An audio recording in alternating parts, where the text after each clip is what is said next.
తమిళనాడు నుండి పశ్చిమ బెంగాల్కు అక్రమంగా తరలిస్తున్న 4.5 కోట్ల రూపాయలు విలువ చేసే 1201 కేజీల 49 ఎర్రచందనం దొంగలు పట్టుబడ్డాయి.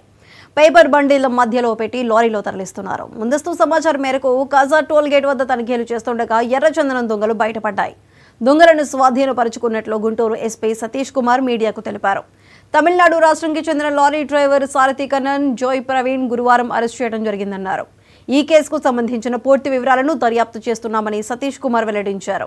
ఎర్రచందనం స్మగ్లింగ్ చేస్తున్న నిందితులను అరెస్ట్ చేసి వారిపై కేసు నమోదు చేసి పూర్తి స్థాయిలో దర్యాప్తు చేస్తున్నామని తెలిపారు. కోర్టు ముందు హాజరుపరుస్తున్నట్లు ఎస్పీ తెలియజేశారు.